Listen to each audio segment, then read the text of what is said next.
When someone is in their teen years, there's self-esteem, self-concept, image issues. Imagine how much more it is for a child, an adolescent or a teen who also has a disability. So while they're here, they also go through what we call the resilience curriculum.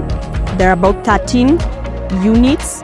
So every day they'll do a unit that takes them through, like, who am I, what am I good at, helping them see themselves beyond the disability or the condition that they have.